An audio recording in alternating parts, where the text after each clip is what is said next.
ನೋಡ್ತಾ ಇದ್ರಲ್ಲ ವೀಕ್ಷಕರೇ, ಫುಟ್ಪಾತ್ ತೆರವು ಕಾರ್ಯಾಚರಣೆಯ ಮೂಲಕ ಇವತ್ತು ಸರ್ಕಾರ ಮತ್ತೊಂದು ಮಹತ್ವದ ಕಾರ್ಯಾಚರಣೆಗೆ ಮುಂದಾಗಿದೆ. ದಿಕ್ಕೂ ದೆಸೆ ಇಲ್ಲದೆ ಎಲ್ಲಿ ಬೇಕಂದರಲ್ಲಿ ವಾಹನಗಳನ್ನ ವಾರಗಟ್ಲೆ ನಿಲ್ಲಿಸಿ ಹೋಗ್ಬಿಡ್ತಾರಲ್ಲ ಅಂತವ್ರಿಗೂ ಬಿಸಿ ಮುಟ್ಟಿಸುವಂತಹ ಕೆಲಸ ಇವತ್ತು ಆಗಿದೆ. ಸ್ವತಃ ಕೃಷ್ಣ ಬೈರೇಗೌಡರು ಈ ವಿಚಾರದ ಬಗ್ಗೆ ಮಾತಾಡಿದ್ದಾರೆ. ನೋಟಿಸ್ ಅನ್ನ ಆ ವಾಹನಗಳ ಮೇಲೆ ಅಂಟಿಸಿದ್ದಾರೆ. ಒಂದಿನ ಆದ್ರೆ ಓಕೆ, ಆದ್ರೆ ವಾರಗಟ್ಲೆ ತಿಂಗಳಾನ್ಗಟ್ಲೆ ನೀವು ಎಲ್ಲಿ ಬೇಕಂದರಲ್ಲಿ ಬೇಕಾಬಿಟ್ಟಿಯಾಗಿ ವಾಹನಗಳನ್ನು ನಿಲ್ಲಿಸಿದರೆ ಯಾವುದೇ ಕಾರಣಕ್ಕೂ ಸಹಿಸೋದಿಲ್ಲ ಅಂತ ಹೇಳೋದ್ರ ಜೊತೆಗೆ ಎಲ್ಲೆಲ್ಲಿ ಆ ರೀತಿಯ ವಾಹನಗಳು ನಿಂತಿದೆ 1500ಕ್ಕೂ ಹೆಚ್ಚು ವಾಹನಗಳಿಗೆ ಇವತ್ತು ನೋಟಿಸ್ ಅಂಟಿಸುವ ಕೆಲಸವನ್ನ ಮಾಡಿದ್ದಾರೆ. ನೋಟಿಸ್ ಅಂಟಿಸಿದ ವಾಹನದ ಮಾಲೀಕರು ಒಂದು ವಾರದೊಳಗಡೆ ಬರಬೇಕು, ದಂಡ ಕಟ್ಟಬೇಕು, ವಾಹನ ತಗೊಂಡು ಹೋಗಬೇಕು. ಇಲ್ಲ ಅಂತಂದ್ರೆ ಹರಾಜ್ ಹಾಕ್ತೀವಿ ಅಂತ ಹೇಳಿದ್ದಾರೆ. ಏನ್ ಮಾತಾಡಿದಾರೆ ನೋಡಿ.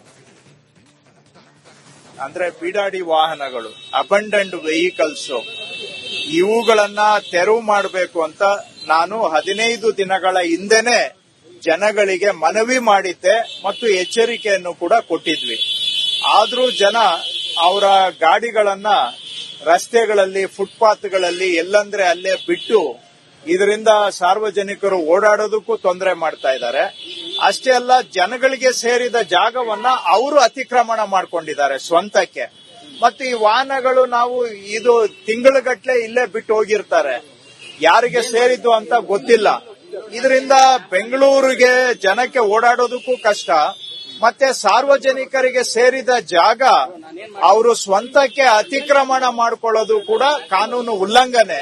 ಅಂದ್ರೆ ಬಿಡಾಡಿ ವಾಹನಗಳು, ಅಬಂಡೆಂಟ್ ವೆಹಿಕಲ್ಸ್, ಇವುಗಳನ್ನ ತೆರವು ಮಾಡಬೇಕು ಅಂತ ನಾನು 15 ದಿನಗಳ